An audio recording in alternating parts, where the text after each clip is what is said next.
So this is the first time in a row we are actually interviewing someone from our country, Denmark. And today we're together with you, Anna Kirketerp. It's a pleasure to meet you, and I look forward to our chat today. Welcome. Thank you so much. I'm happy to be here or be home in my living room, actually. So I wish I were where you are. It seems like you're somewhere much warmer Oh, than here. yeah, southern France is it's like Denmark in April, where when the sun is shining, it's oh so wonderful. But when there's clouded, it can still be chilly. But it's of course less gray and more sun, which is the big reason we are traveling. So I wanted to get into who you are, Anne, and why we have invited you and wanted to talk to you. You have written a book called Craft Psychology, and for the people watching the podcast on video, then and for the listeners, then you must imagine a really beautiful little spoon I have made and a butter knife. So I started after many, many years. I finally last summer got around to fall in love with working with my hands a lot Hmm. and doing some crafts. But you have written a book about it. So why have you written a book about it? Well, it's not like I have written a book about it. It's like I have created a branch of psychology called craft psychology. So it made itself into a book. But the weird thing was that I realized 9 years ago, I quit my job as a professor at the university. And then I thought I was I was a research director, and it was really boring. And I'm originally educated as a craft person and a psychologist and a PhD. So I just long to get all what I always experienced as very important for my own health and for the way where my life really feels meaningful is when I'm creating things. And it was kind of always mocked, or people were like laughing, oh, you're just sitting there carving, or you're just sitting there doing this. Aren't you going to do something, more Meaningful. Yes. meaningful or something more, I don't know. Yeah, don't waste your time.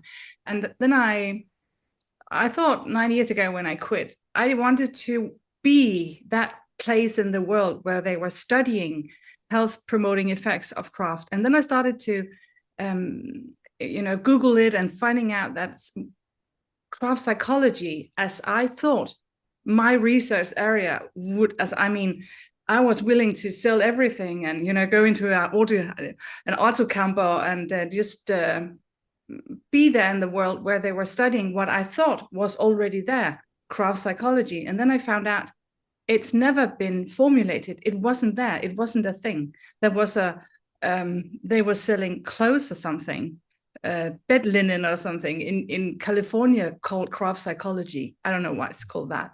And then I just kind of I was angry, and I was a bit, is that really true? It's never been formulated. So I just kind of thought, okay, I have to start to formulate and study and make the science behind what is the health promoting effect of using your hands. So that is kind of the research area that I developed. And I asked 1,000 people, why do you craft? It could have been people like you. Oh, when I carve, when I sit and do this, suddenly I don't have any worries in my head. Or suddenly I feel that the question of what is the meaning of life, it just is not there, because this is when we are present in the present moment, completely focused on one activity. That is where, and a lot of other things too, that's where the purpose and the meaning of life just presents itself. And all of that, I also made what you could call a full literature review. I read everything that was ever written about the craft, all kinds of different craft and health promoting effects. And there was only 470 articles, which is ridiculously little. If you compare it to exercise and sports, there are 50,000. So it's like, that is also why if you go to a doctor and you have any kind of diseases, or mentally or physically, you will be ordered exercise, because it's evident that this is working. So yes, I collected all of it, and then I kind of looked from up above and I saw the overarching effects, and that is what I have written a book about called Craft Psychology. So yes, it's an area, and then it turned into a book. So yes, I've written a book. Well done. Yeah, and thank Yeah. you. And thank you. We needed that. The Yeah. world needed that. Yeah. It's weird. It's It weird that is actually really weird because I suppose everyone who do craft knows this. yes, everyone. That's what I hear all the time. Yeah. It's Yeah. like in Danish, I don't know if I can translate it, but we have this little poet, Yeah. Piet Hein. Yeah. That is And I'm a psychologist as well. So Mm. I suppose we both know this one. I'll say it in Danish and then I'll try to translate it. But he says in one of his little poems, en psykolog er en, der i sit ansigtssved studerer det, vi alle ved. Yeah. So in Danish it rhymes. It's a psychologist is someone with a lot of hard work will study the things we all already know. Yeah, exactly. But we can get skewed of what we know. Oh Yeah. yeah, but I just like his little comment on it. I mean, we know it deep down, but did we really know before we studied it, before we wrote books about it? I don't know. Because and I think what I often hear when I give lectures or whatever I do, it's that people say, thank you for defining this. Yes, I knew this already, but now suddenly I can somehow, turn up the effects in a more deliberate way. And that's also what I am trying to do. It's to make people aware of, yes, I know what happens with me when I carve or when I knit or when I bake or when I whatever kind of craft activities I do. But very many people actually not so conscious about that they might also be, they should make something that's more difficult sometimes, and they should make something that's not so difficult. And very many people just have this notion of, oh, it's so healthy to craft. Yes, no, actually, sometimes people tend to do something that's, has too low or high structure, as we can talk about later. And there's not just, there's so many things about having craft as something that promotes health, and you need to know things, you need to know the effects in order to make the effects work for you more deliberate. So it's actually good. Yeah, that's a little bit more, the effects are defined. And an area I would love to unpack together with you is about the love of creation that we people have. And if I take my own story, then I have been creating projects since I was young. I made an amateur feature film. I made animated movies and written books and stuff like that. So I've been creating projects since I was young, and there was always this drive to create. But at the same time, there was this drive to both get acknowledgement for it, and could it be sold and be turned into a career somehow? You know, there was there was this, oh, it needs to be something to be worth something, and it almost feels like I have this mindset of it needs to be something, otherwise I'm not worth it and it's not good enough and I need to make money on it. Where with whittling and making fun stuff I'd make a lot of spoons. With making the spoons, I don't care. I just love making the spoons, and then we get too many. We had 20 at some point, and I started to give them away to people as like a welcome present. Hey, it's good to see you. Here's a spoon. But then we had this actually, I will circle around. We had a talk with the fellow Dane, Dennis Narmark, who have written about pseudo work and the price of unfreedom, and about how work has become so overwhelming a thing we think we need to do. We need to believe that the hours needs to be filled out, and stuff is not valuable if there's not an economic goal with it. And I've been fighting this inside myself, and with the doing craft, I think I've finally, after many, many years of getting it. And my wife, who I've been knitting for all the time I've known her, I'm sometimes been like, ooh, that's an expensive hobby. And just been like plain stupid, not understanding all the values in it. Yeah. So my question to you, long way around, there is a question is, where's the mix between the love of creating and this weird, it needs to be productive mindset that's also there? Yeah, Mm. it's not Yeah, really a clear question, but it's an yeah, area. I can wrap many answers around that. So Thank you. thank you for the question. I think there's this need to achieve something meaningful.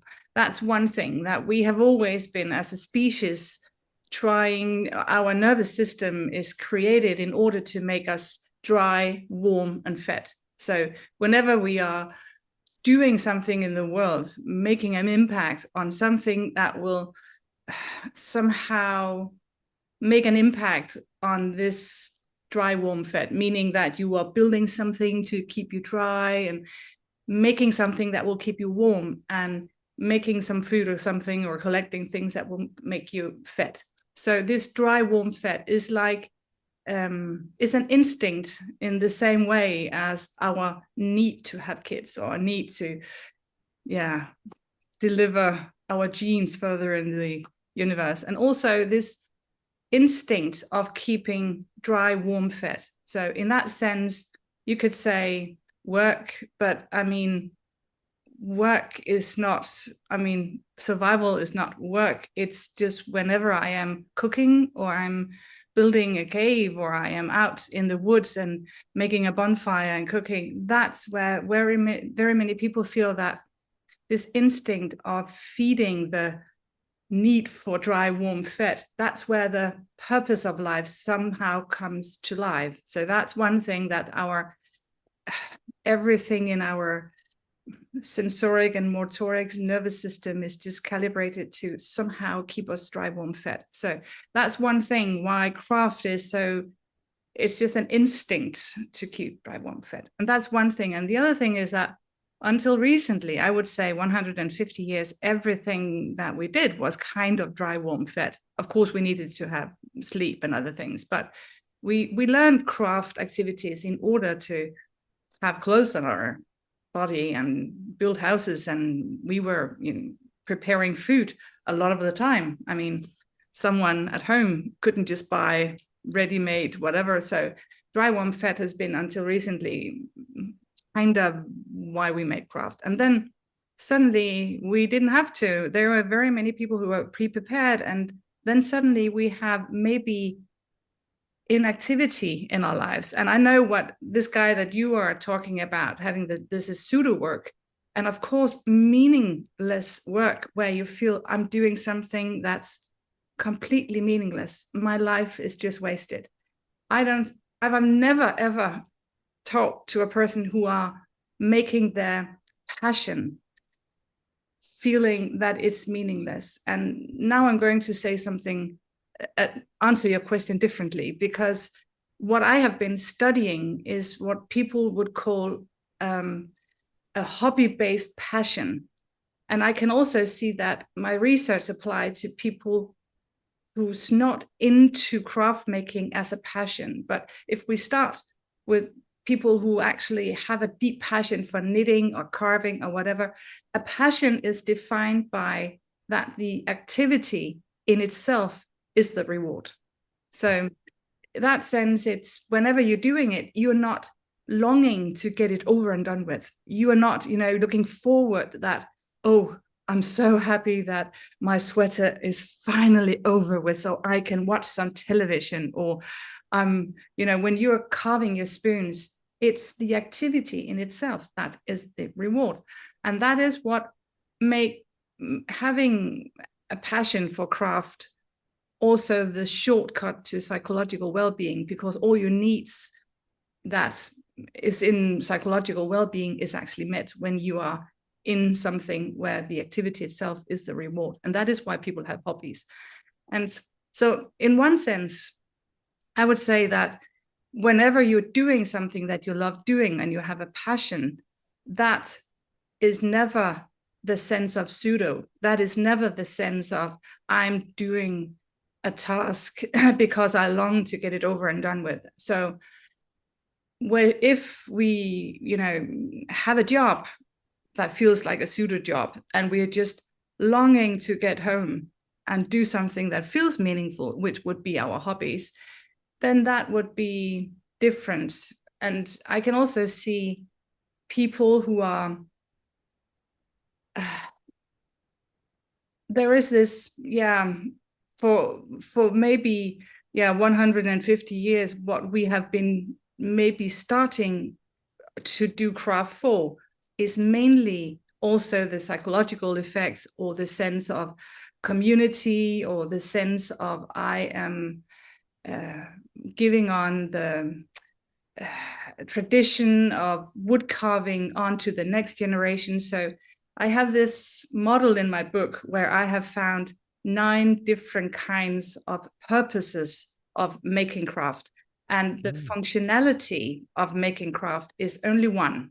And there's 8 other. One could be the aesthetic purpose, like you just love to create something that will diminish your anxiety. And one could be the psychological purpose of to make craft, because you feel flow and you feel all the other things. And one could be the purpose of creating something, or to make craft as a mean to feel connected to others, because it's easier for people to sit and be together when you're making something common third, and lots of other different meanings of making craft. So I would say, if we only focus on craft as something that has to have a function or functionality, it's only a very small part of what I see and I would define as why people make craft today. And then there's also another thing, and that's that I have studied quite a lot. It's professional craft makers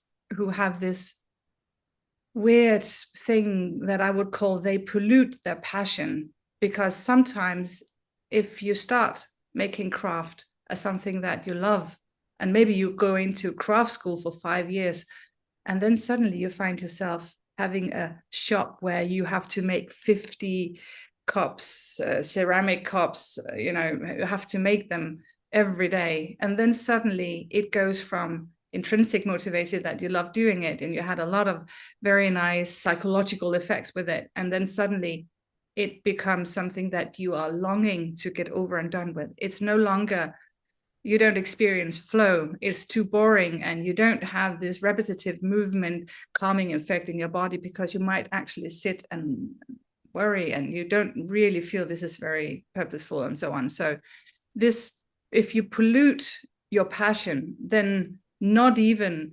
creating something and not even doing it as you might say that you thought you had to do something where you could sell it, or all your spoons could become a shop. Yeah, but if you had to sit there every day carving 10 spoons every day, it would have been a very extrinsic motivated activity. You would have in the end thought, I much rather drive parcels out to people. Let me just all work in Tesco or whatever, because what started as something you loved doing suddenly became the thing that you loved the least. And that is where you pollute your passion. It's no longer your go-to to have a sacred place. So many answers to Great answer. Very open question. Yeah, that's how I do it. I can take the question anyway, yeah. So I have some very specific questions, but I think the things I'm thinking right now are more interesting. I was thinking about, would that be a note to self in general, to explore, am I doing this because I feel I have to, or am I doing this because I like doing it? Yeah, that's about things that are not 100% necessary. I mean, I do a lot of cooking, to take that example, and I don't feel like that's a craft, but obviously it is. I think about it, and I cook, and I make little jars of things, and I try new stuff, and I cook a lot, and I'm very passionate about it, and we make everything from scratch, and we do it in new locations all the time, so I have to come up with new, because I can't get the same resources to work with.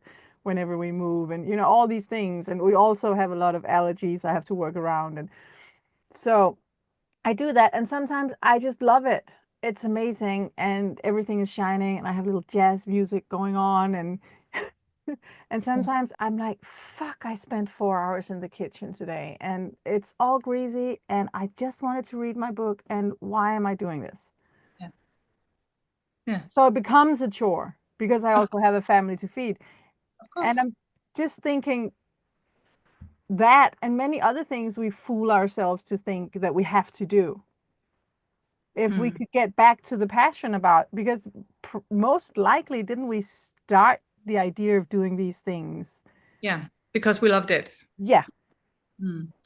I don't know, are you a professional chef, or are you just cooking for your family, or is it courses, or why do you cook for 4 hours? Is it something you think you have to, or do you put up, you know, Are you asking me personally? Yeah, I'm just because I can't really go into the question if I don't really. No, so what I'm trying to say is more like, can we take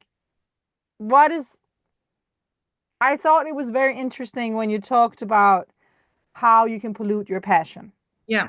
So if you're passionate about something, you can pollute that. That makes sense, kind of. I like knitting socks, but if I open a sock shop, I would have to knit only socks all the time as fast as I could, and it would become boring, obviously. That makes sense.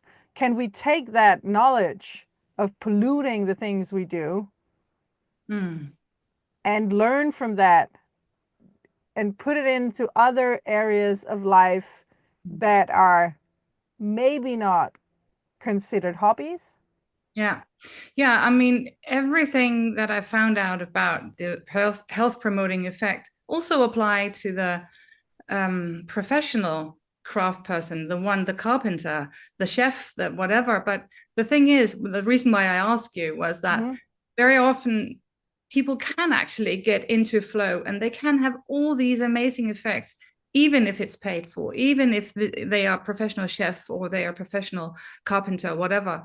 It's not like it's like in oppositions to each other. It's just very often, if you have to do something on a deadline, or you have to do it with other people's needs at first, or you have to do something that's too little demanding, and you're actually well rested, and you find yourself having assess attention, so your mind will start to wander. You're not in flow because it's not completely absorbing to you. So there's lots of things that might be not so health promoting if it's a task that you're paid for, and you can't really choose yourself, and you can't just make an extremely fantastic dish where you have experimented, because if you are like a chef, you just have to make this whatever something like for the 15,000th time, so it becomes boring. It's when it falls out of flow, or it falls out of something where you can create, and you are in that zone where it's interesting for you, where it falls out of some of the health promoting effects. But I can just see that very many professional craft people, they are still, sometimes if they are good at kind of letting themselves maybe once a day or once a week doing something where they are creating, not to someone else, but just as the experiment itself, and just because they love it, and just because they think, oh, I just want to see what happens if I do this, or I do this, or I create this, or what happens if I put banana into this dish, and and you start to having the real creation going for you again. That is, for most people, what sets them in that zone where everything is just the most meaningful in life. And and it's also another thing that very many people have this tendency of thinking, I have started something and now I have to finish it, because crafts somehow have this I don't know, from the beginning of mankind, that if you started a sweater or you started to carve something, of course you have to finish it. And if you hate it, or it's not interesting, or it's so difficult for people to stop in the middle of a project because, no, I don't like this green color. It's not turning out the way I want. I'm just going to unravel it. I'm going to burn it. I'm going to give it away. So very many people tend to start a craft project that maybe actually had started out as a passion project, and then they force themselves to finish it because they think they should. And maybe at that point of time, a Friday evening where you are very tired and you think, oh, I have to finish this sweater, and I have to count 400 stitches and divide it by 7 but I have to finish it because I can't start a new thing before I finish this. And then actually the level of structure it's way too, it's too loose maybe, or too high, or it's too difficult, and then it is not giving you what it could be giving you, namely all of these health promoting effects.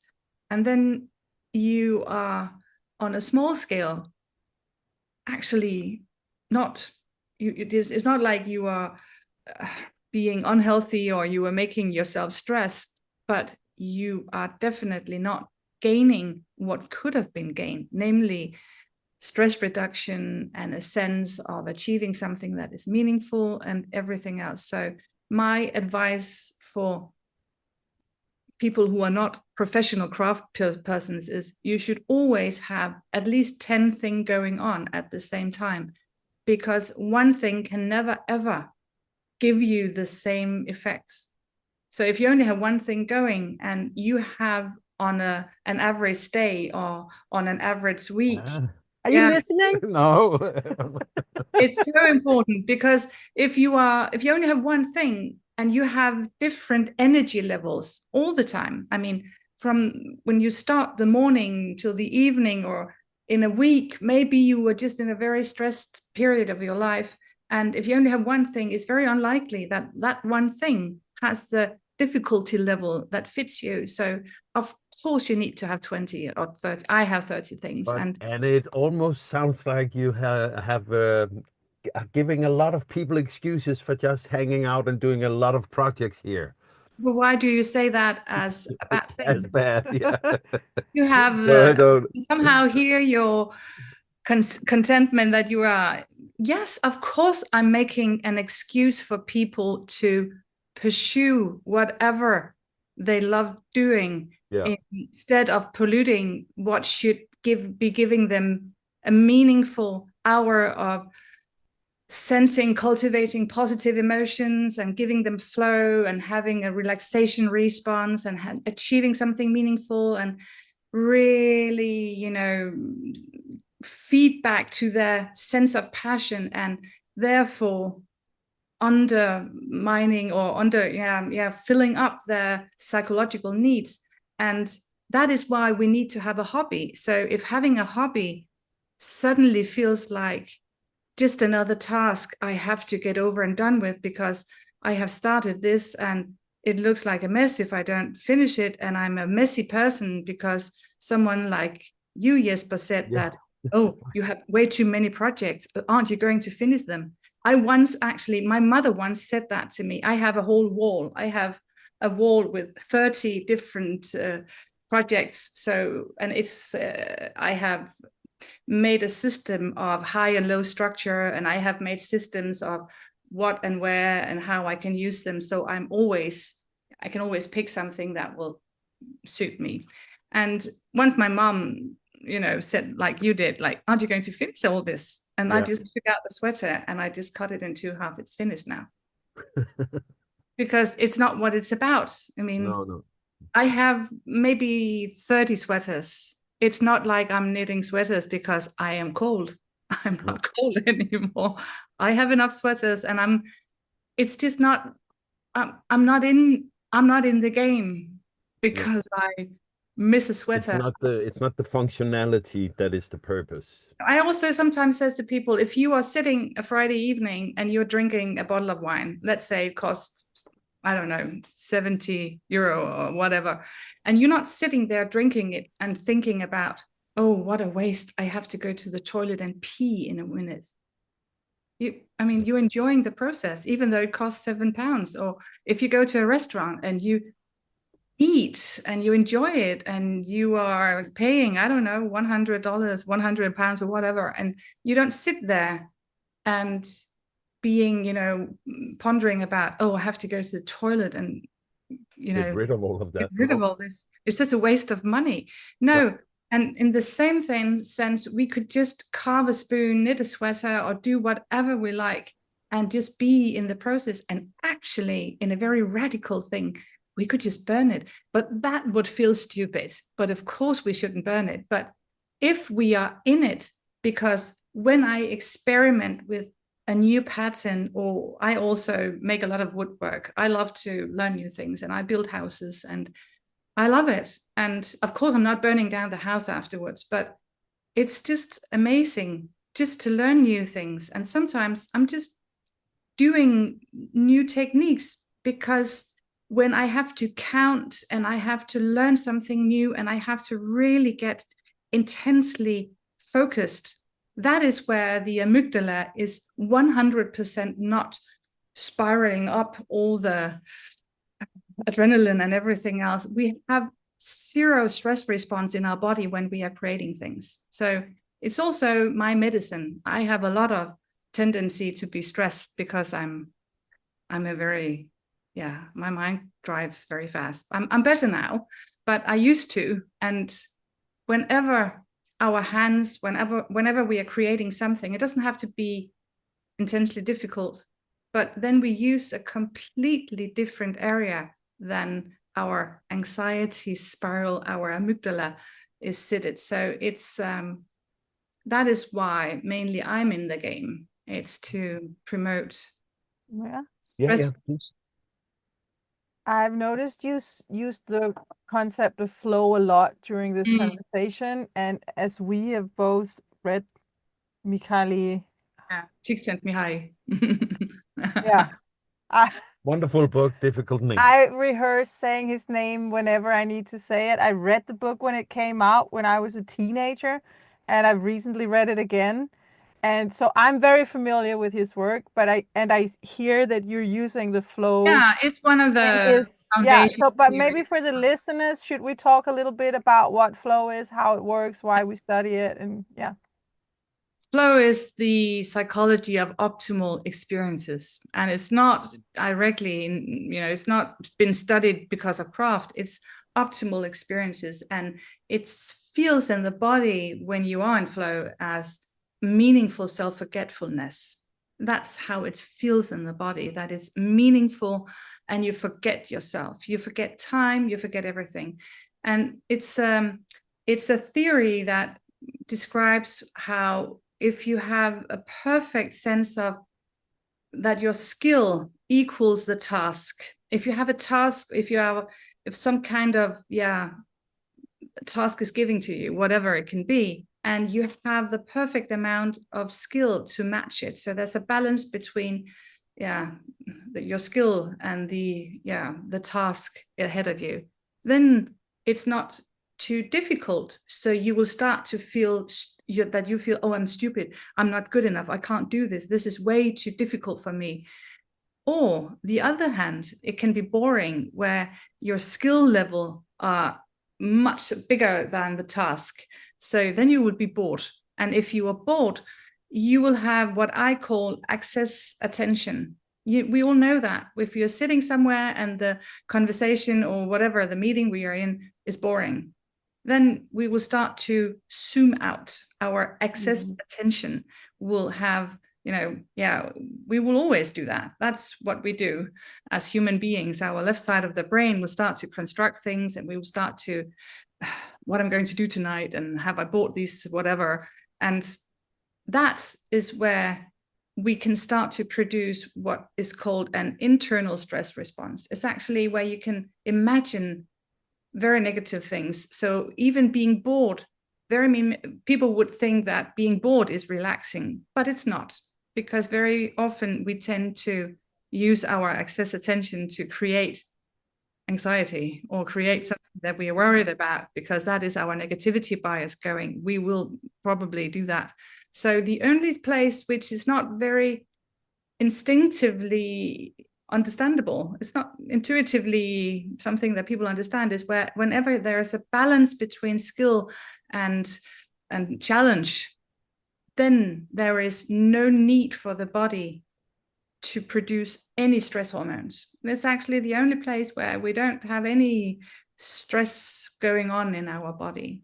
So that's why I also say it's the world's most shitty advice, lorteråd in Danish, shitty advice, to say to someone, oh, go home and take care of yourself and do nothing.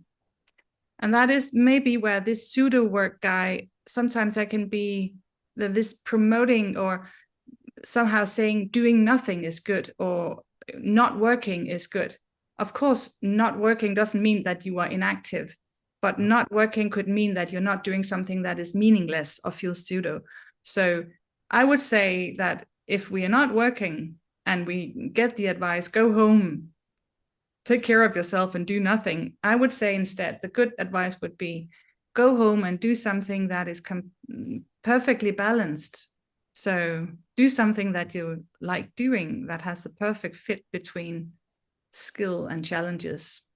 And flow also, there's actually 3 things that keeps people in flow.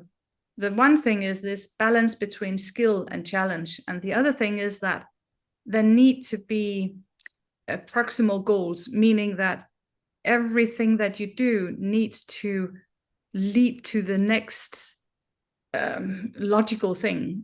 And that is why craft has built in it so many things that keeps us in flow. Because if you are carving, it's so proximal goal ahead of you always, because you can always see what you should do. And if you're knitting or you are doing whatever food or something, it's so the goal is just lying there very meaningful ahead of you. You can see where you're going. It's not something that you have to, oh, what should I do now? It's there. It's just presenting itself.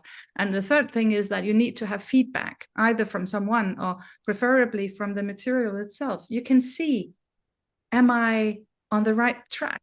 Is it going okay? So whenever you have a perfect balance between skill and challenge and have proximal goals and have feedback, then the game continues, because it's always leading you on to, whenever it's beginning to get a little bit too boring, then you can just up the game. You can just do it faster. You can experiment. You can put a new color in. You can chop it a little bit different, or you can, I have to flavor this differently, or whatever. So that is, the funny thing is that at the end of the challenge, the end of why people want to become better, why learning is not something that is horrible. We love to learn, because at the end of the game is freedom. When we have experienced a lot of, when we have overcome a lot of challenge and our skill level are extremely high, then suddenly you can just see a dish, or you can see a spoon, or you can see a sweater, and you just know instantly at that moment how it's done. And that's freedom. So yeah, learning to do and keep going gives you freedom. But to not drown in ambition, I think it's just very healthy to line this mechanism up against the wall of 30 projects. To have, sometimes I'm not aiming for the ultimate skill level and my freedom and becoming so proficient. Sometimes I'm just knitting another pair of socks. Of course I am. While we're driving or watching a movie, or sometimes we just take it down to I'm just doing this because it's nice to do. Yeah. Oh yeah. I mean, you should have all range of difficulty. And I have something that I call high and low structure. And low structure and high structure is, I mean, it's equally health promoting. And high structure, or recreating something, it could be a Lego kit, or it could be a sweater from Petit Knit or something. step-by-step instructions. If you take out a recipe and you just follow it completely step by step, that's high structure. And that's very calming for people. And that's what you need on a very worn out Friday evening. And then there's low structure. Low structure is what you call a real creative task. It's open-ended and it doesn't have any step-by-step. That tend to keep people more in a flow state. But if you are very tired and you are very stressed, and actually if you are prescribing low structure projects for people who are highly stressed, they actually have the opposite of, they feel more stressed. It's not very good. And that is something that I'm teaching people, that if you are a well-rested, extremely capable craft therapist, and you are thinking, oh, I have 12 stressed, long-term negative stressed women, and let's get them into this craft activity course, and let's just take all the colors in the whole world and just high music and just knit, paint, whatever your feelings like. And the most people will say that is like, it's so low structure that most people just kind of feel, I'm just going to say, no, thank you. Give me a kit of something that I can know how to do. And then, of course, you can deliver step by step, you can loosen the structure. But often if people have high stress, just attending a course, just being around with other people will make them feel that it's a bit overwhelming. And loose structure have the tendency to make people feel overwhelmed and feel like, oh, was this good enough? Or did I do this right? Or so high and low structure, I recommend that you have these 10 projects ranging from high and low structure and easy and difficult, because it's also have another thing. I always have something completely high structure, easy when I sit and knit, because making repetitive movements makes a relaxation response in the body, and my blood pressure comes down, and my stuff.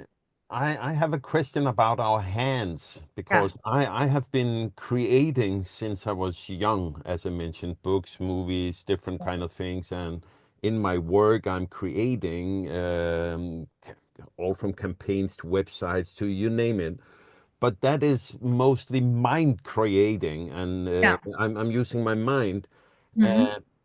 But have you, in your research, dived into why is it with the hands? What is it that it gives back? Is it the tactile feedback through the hands? What is it that makes the difference between me creating something on my computer versus sitting with the hands, feeling the wood and these kind of things? Yeah, I mean, there's absolutely no difference, but it's just no one ever defined the area of craft psychology. And if you take computer games, or, I mean, I know that it's not computer games you're talking about, but if you are creating a website or you're creating something else, it could be equally flow generating. It could be equally health beneficial for someone who's creating that. The thing is that I have the 5 effects that I have found. One of the effects with craft is that it makes this relaxation response. And that is something where you are making a repetitive movement, like when you are handed a kid, a very upset kid, a small baby, you don't have to be taught to do like this, because repetitive movements creates this relaxation response in our body. And creating on a computer, sometimes, very often, they don't have the same kind of materiality, but it's also creating. And you will also, diminishing your amygdala creation of, you cannot create something, whether it is on a computer or it's with your hands, and having high anxiety. It's not possible. So in that sense, it's fine. It's just but I just feel when I can feel the feedback on the wood with my hands, something different happens. It is, and that is why about 25-30% of our cortex, our motoric cortex, is used to control our hands. So there's a very high feedback from our hands, and that stimulates a high arousal in our brain. So it's easier for people to have enough arousal or have enough sense of the excess attention is used whenever you're using your hands. So that's one thing, is it's easier for people to come into flow if you have a sensoric motoric activation of your hands, because they're such a large area of your cortex that uses hands motoric skills. And it's also the other thing about seeing and carving a spoon or sweater or something else. It's this feedback. The feedback from the material is also an important thing for people to feel that they had created something meaningful.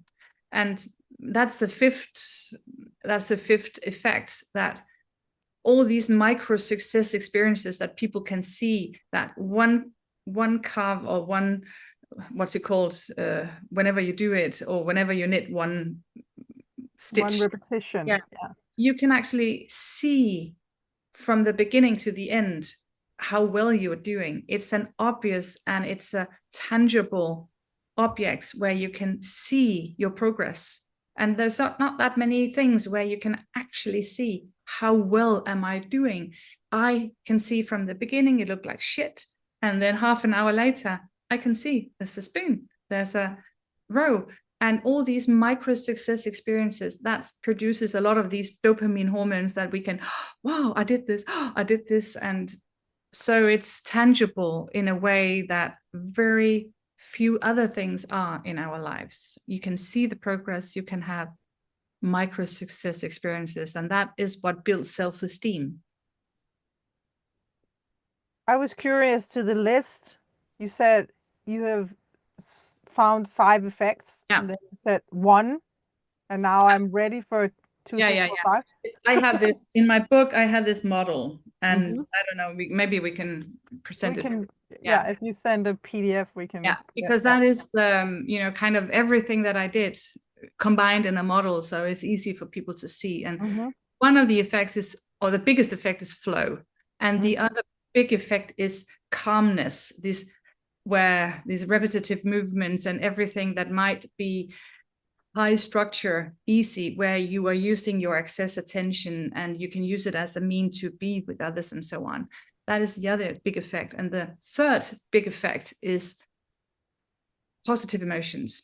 Having this cultivation of positive emotions, which are quite difficult, meaning joy and hope and interest and all the other positive emotions. And since we have a negativity bias, we need to pay attention to do things every day that cultivates positive emotions. So, and the fourth big effect are this achievement, this sense of creating something, as I said before, that's tangible and has this sense of that it feels meaningful to create something where you can see all your micro success experiences. Not that you have to produce something in order to, have other people to admire you. It's not.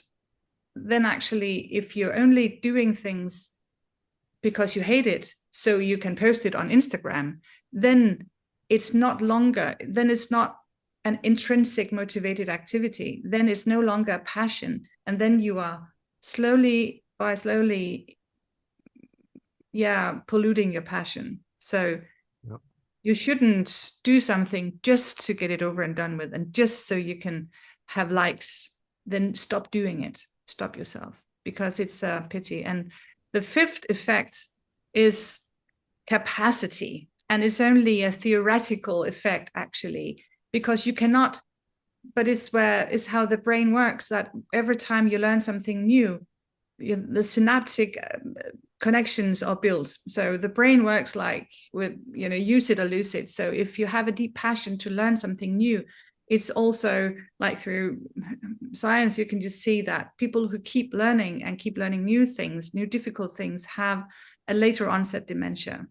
It doesn't have to be craft. It can also be academic work. But whenever you have something that you love doing, you're more likely to learn something new and keep learning something new and go on to courses and keep meeting with people, and social meetings are quite complex for the brain as well. So and that's all this research that I found from the Finnish. They are making a lot of really interesting science about the brain and craft, and making, if you have an image of, let's say, a sweater you saw on the street, or you saw a very complex carved spoon at a market, and you just saw it a glimpse, and then you just saw this image in your brain, and then you go home and creating an internal image into a 3D thing in your hands is maybe the most complex thing our brain can do, because it's both all the limbic system, you have to, what did it feel like, what was it, and all the sensoric motoric movements with your hands, and you have to really use all the association cortex and your memory. So it's it creates what the Finnish people are after, these meta skills called an ability to make complex problem solving. So if you are after, you know, making people more able to create or to make problem solving, then doing that, having people to do an internal picture into something tangible, 3D, that's how you create people who are highly skilled in complex problem solving. So that's also, yeah, an effect of making craft is capacity. And then there's this dome of passion, and making where the activity, making a passion work, doing your passion for 1 hour, it's the direct link into psychological well-being. And that is the 3 basic psychological needs: autonomy, competence, and social relatedness. And they are always, by some magical thing, just met whenever you're doing your passion. So it's yeah. And of course, craft making is not better than exercise or singing or music, everything, but there's so much science about that. The thing is that no one ever created a model for, or a psychology for, making craft. So I'm not trying to say this is better than anything. It's just there's so much science about why it's healthy to stick together, or why it's healthy to read, or why it's healthy to exercise. So, but it also feels like an overlooked area where there is this kind of, as I for fun like said, oh, aren't you just giving people excuses? It is almost like, I would presume there's some prejudice around doing crafts as it's just a hobby. yeah, it's nothing. Yeah, it's nothing. So have you met this in the professional area where the scientists, and when you have done your research, that there can be a prejudice, or this is not really research, it's just people No, have... not that my work is not really research, but because I think it really helps that I'm a doctor in psychology. And because if I was before, I'm educated as a craft person, håndarbejdslærer, and craft person before that. And I think if I had made the research or tried to say the same thing as I do now, if I were a craft person, I think sometimes when I go in to talk to the ministry, or in a few weeks, I'm going to talk about health promoting, craft as health promoting on the pension, Nordea pension. They have all the CEOs of all the biggest Fortune 500, and how to promote health. And then craft is something that, oh, we need to look at how can we use craft maybe to diminish stress, or to monitor people's well-being, because we know that psychological well-being is a driver of physical well-being. So suddenly they have invited me in to talk about why is it healthy to make craft. And I think suddenly it's because I'm not just saying, oh, it feels so good to sit and knit. No, I say, if you are doing some repetitive movements, you are activating your parasympathetic nervous system, and then you are leveling out your serotonin level as well. If you're having all these microdoses of dopamine, and when you are sitting and having a perfect balance between skill and challenge, and you are actually no stress responses in your body. And because I say all this, and because there is science behind it, and because I am a doctor in psychology, then they are, oh, okay, it's really something. And yes, sometimes in the beginning, people thought, are you really making a psychology of craft? I mean, is that a thing?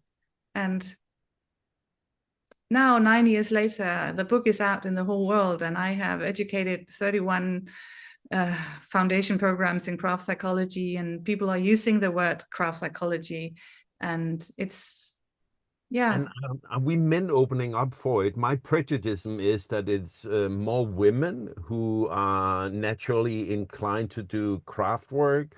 Yeah, you Also, don't when I know look at that the, it's under the radar. Yeah. Very often when I talk to men and I say, well, whenever you might think that you are doing sports and exercises, men like maybe to, bicycle, then they are, they're cycling. And then half of the time they are preparing, mending, they are greasing and that's a craft. And very many men like to cook, and they maybe grill, or if they are fishing, maybe, yes, fishing is maybe not a craft, but then they are preparing the food. They are fishing, and then they are maybe cooking the fish, or they are preparing and making all these kind of things that they are fishing with. And there's so many things that goes under the radar that men might think, oh, I'm not a craft person. But if we look closely, it's also cooking. It's also doing all kinds of repairs in the home. And it's just, men often think that, oh, craft is knitting. And it's also because 70% of everyone who would say I have a passion for something would knit. It's by far the biggest hobby of everything. So of course, I very often come out to give speeches, and I'm very often interviewed about why is it healthy to knit. And I always start by saying, it's not a knitting psychology, it's a craft psychology. But it's because there's so many knitters, it just becomes, knitting. But men are equally, and I'm also having this cooperation with bushcraft, Jesper Hede, who's a bushcrafter, and bushcraft, people who are out in the wild and preparing food, making bonfires, making wildlife, is also a craft by large. It's a craft activity. So there's so many craft activities that people might not think of as craft activities, but it is. So I've been thinking about the way you see yourself, as someone who just found out, because now you're whittling. But I've known you for most of my life, and we met when we were teenagers. So actually, I have known you for most of my life, and you've also been drawing a lot. And you enjoy that, and you've been very passionate about cutting the hedge when we had a house. Oh, I was the best hedge cutter. And the grass on the garden, and the way that you had the angles right. And when there was snow, you would be the happiest person on the planet. The funny thing is, and I hope that this could be a takeaway for you and maybe for many other people who are doing it's craft activities. Exactly. And if you're doing crafts that looks like chores, like the garden or cleaning the house or cooking the food, and you really enjoy doing it, and you enjoy putting in a lot of quote unquote unnecessary hours because you like doing it in a perfect way or with this special tool, or I mean, I have never seen a street that clear of snow ever in my life. But in a beautiful way. Compared to ours, and without salt. when we had a house. And there was a pride in the no salt and whatever. Then just you know, own it, own that you enjoy it. Because we had a lot of conversations. You were very, this is necessary and everyone else are irresponsible. But in a way, just own that you love it. Just do it with, how great is it that something that needs to be done, that you can love doing it? Yeah. It is very basic instinct, all these kind of dry, warm, fed.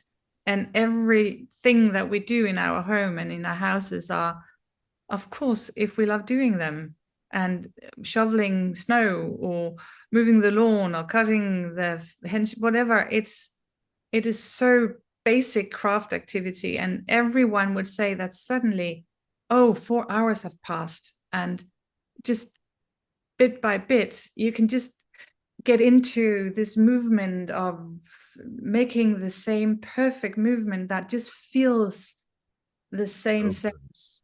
I would guess that people playing golf would think they just know the perfect shovel where you can have the perfect amount, and you can, it's just basic, all the effects that I have described, it's there. And yeah.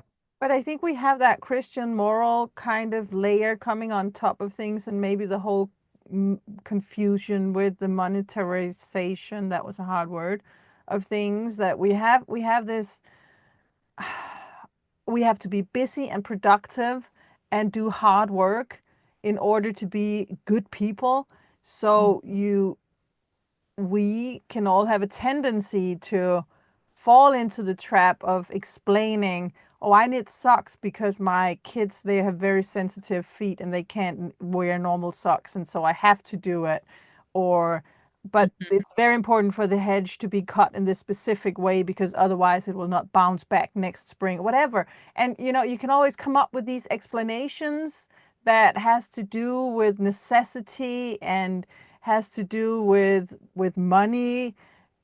But maybe we could peel that layer off and go back to the meaning of life and the whole meaningfulness.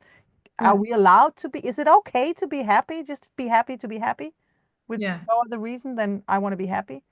Yeah, but that's also, I mean, I'm very, I really try to make everything that I have as a chore, to be mindful about it and to own it and to be not longing to get it over and done with. So if I have to move the lawn, or I have to do so, or chop woods or something, and just go into it, and just, this is just a wonderful activity. And it's quite, it's not very healthy for people to long for this vedligeholdelsesfri liv. I don't know what's that in English, you know, where you're no maintenance. Yeah, no maintenance houses where you don't have to do anything. You are 75, 70, 85, and you are, oh, I just have to sell my house so I don't have anything to maintain. And then you would sit in front of the television and you would have a depression. And almost 40% of all people in Denmark over 75 have antidepressant pills. Because if you're too inactive, it is impossible for people not to have a very high anxiety spiral upwards. So whenever, even though you don't like actually moving the lawn, you would still find yourself maybe in this sense of self-forgetfulness, because the movements, the constant feedback from the lawn, the constant feedback from whatever you're doing will still produce micro dopamine expression. You know, it will still have health beneficial effects, and you will still feel proud and interested in, you know, so it's easier for people to maintain and to keep doing things if it comes from a passion. Of course it's easier, but it's still, even though you don't really like to remove all the snow from the way, it's still, it will have the same effects. So if people are, as you say, just, I actually like it. And yes, maybe it's not fun. Maybe I'm not like wanting to move all the people's lawn, but I actually like doing it. So owning it and be mindful when we are doing it, and not getting into the game and always looking at when can I be finished, so how can I get this over and done with, but just, yes, this is perfect. And I'm trying to find a way to round up because we try to keep our episodes around an hour, but I have one more question. It is, what surprised you the most in your research? Where I'm curious about, was it like aha moments, or what, or something like, oh, I hadn't thought about that?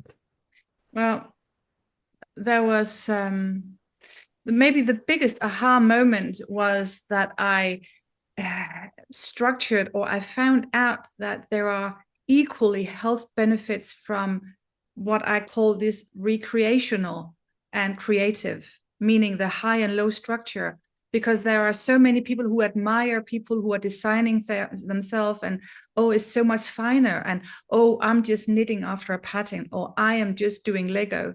But that actually, to find out that it's equally health beneficial. So there's no need to be sorry about to say that, oh, I'm just knitting socks, and they are very, very difficult. I'm knitting them with lots of things I have to count all the time, and this, put in new colors, and then they feel kind of, oh, I should do something finer, I should be a designer. No, I think that was something that has deliberated very many people in that sense. And the last thing I would say, the big thing, was it was so obvious, and it's what I have a PhD in motivation and enterprising behavior, and so it shouldn't have been a comma really.